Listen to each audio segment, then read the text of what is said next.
અમદાવાદના ચંડોળા તળાવ આસપાસ વસતા બાંગ્લાદેશીઓએ ભૂતિયા કંપની ઊભી કરીને હવાલાથી નાણાં મોકલતા હોવાની ચોંકાવનારી માહિતી સામે આવી। અત્યાર સુધીમાં 23 ભૂતિયા કંપનીઓ નોંધાઈ છે અને છેલ્લા 10 વર્ષથી હવાલા મારફતે બાંગ્લાદેશમાં રૂપિયા મોકલતા હતા। ત્યારે ક્રાઇમ બ્રાન્ચે 1 ડઝન કરતાં પણ વધારે લોકોની પૂછપરછ કરતા આખું કૌભાંડ બહાર આવ્યું છે। ગેરકાયદે બાંગ્લાદેશીઓએ ફ્રૂટ એક્સપોર્ટ કંપની, સ્ક્રેપ ખરીદ વેચાણ company, raw materials company, logistic company, કપડાના ટ્રેડિંગની કંપની નોંધાવી છે અને કંપની જે એડ્રેસ પર રજીસ્ટર થઈ છે ત્યાં કોઈ ઇમારત જ ન હોવાનું ખુલ્યું છે। સત્તાવાર ફરિયાદ બાદ ઈડીને જાણ કરવામાં આવશે। જો ફંડનો ઉપયોગ બાંગ્લાદેશમાં હિન્દુઓ વિરુદ્ધ થતો હોવાની માહિતી મળશે તો એનઆઈએને પણ જાણ કરવામાં આવશે એવું આધારભૂત સૂત્રો તરફથી જાણવા મળ્યું છે। ઉલ્લેખનીય છે કે ચંડોળા આસપાસ ઘણા વર્ષોથી આ રીતે બાંગ્લાદેશીઓ વસવાટ કરે છે, પરંતુ તેમને ત્યાંથી ખદેડનાર કોઈ નથી। કદાચ પોલીસને પણ ખબર હશે, પરંતુ ત્યાંથી તેમને દૂર નથી કરતા, કારણ કે કદાચ તેમના ખિસ્સા ભરાઈ જતા હશે। ભારતમાં ગેરકાયદેસર રીતે પ્રવેશ કરી અમદાવાદના ચંડોળા તળાવની આસપાસમાં અનેક બાંગ્લાદેશીઓ વસતા હોવાના અનેક કિસ્સા ભૂતકાળમાં સામે આવ્યા છે।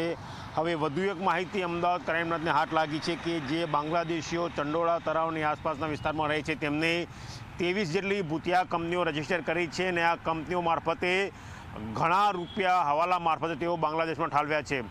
Fruit export company, logistic support company, કાપડના ટ્રેડિંગની કંપની, ભંગારના લઈ વેચની કંપનીના નામે તેમને ભૂતિયા કંપનીઓ રજીસ્ટર કરી છે। કંપનીના એડ્રેસ એવા આપ્યા છે કે જે જગ્યાએ કોઈ ઇમારત પણ નથી। બાંગ્લાદેશમાં જે રૂપિયા ઠાલવવામાં આવ્યા તે રૂપિયાનો ઉપયોગ કઈ જગ્યાએ થયો છે તેની તપાસ અમદાવાદ ક્રાઇમ બ્રાન્ચે તેજ કરી છે। લગભગ 1 ડઝન કરતાં વધારે લોકોની પૂછપરછ કરતાં આ સમગ્ર કૌભાંડ સામે આવ્યું છે। જો 1 કરતાં વધારે જગ્યાએથી હવાલા સેન્ટરો પકડાયા છે તો તેમાં ઈડીનો ઉપયોગ કરવામાં આવશે અને સમગ્ર દેશમાં ઓપરેશન હાથ ધરાશે।